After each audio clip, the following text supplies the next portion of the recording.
जय जय रघुवीर समर्थ. श्री समर्थ रामदास स्वामी रचित श्रीमत दासबोध दशक 17वा प्रकृती पुरुष नाम समास 5वा अजपा निरूपण नाम.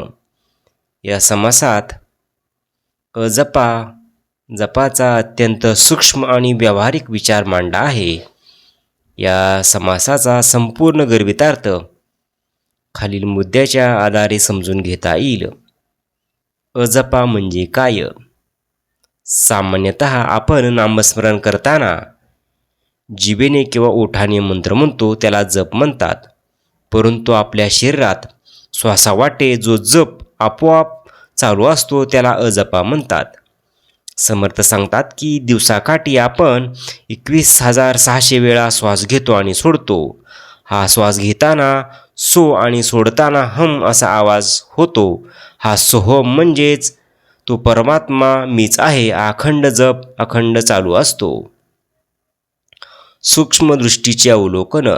समर्थ म्हणतात की हा विचार वरवर पाहता सोपा वाटतो पण सूक्ष्म दृष्टीने अनुभवला पाहिजे. संगीतातील सप्तस्वराच्या उत्पत्तीच्या मागे असलेला जो मूळध्वनी किंवा स्पंदन आहे त्यापेक्षाही सूक्ष्म अजपा आहे. परा पच्यंती या वाणीच्या मूळ स्थानापाशी हृदयात हा सोहम भाव स्फुरत असतो. सहस्थितीचे महत्त्व. या समासाचा सर्वात मोठा गाभा सहजता आहे.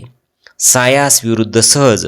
मनुष्य देवाला मिळवण्यासाठी मोठे कष्ट, हठयोग किंवा कठीण साधना करतो. पण समर्थ म्हणतात की देव तर सहज स्वरूपात आतच आहे.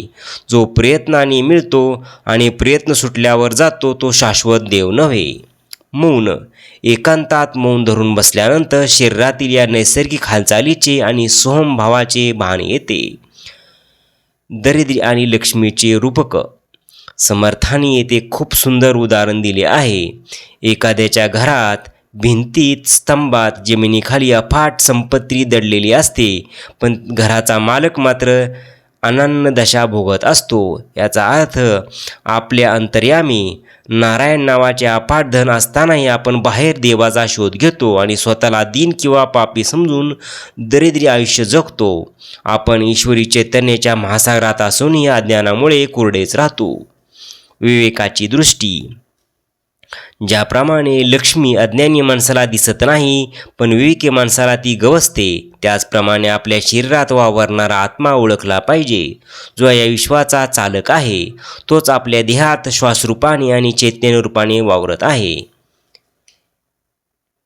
निष्कर्ष. या समासाचा मुख्य संदेश असा आहे की परमेश्वर लांब नाही आणि तो मिळवण्यासाठी स्वतःला खूप कष्ट देण्याची गरज नाही.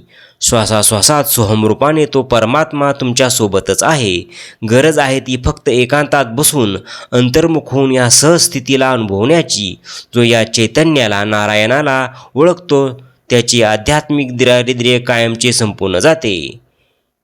जय जय रघुवीर समर्थ.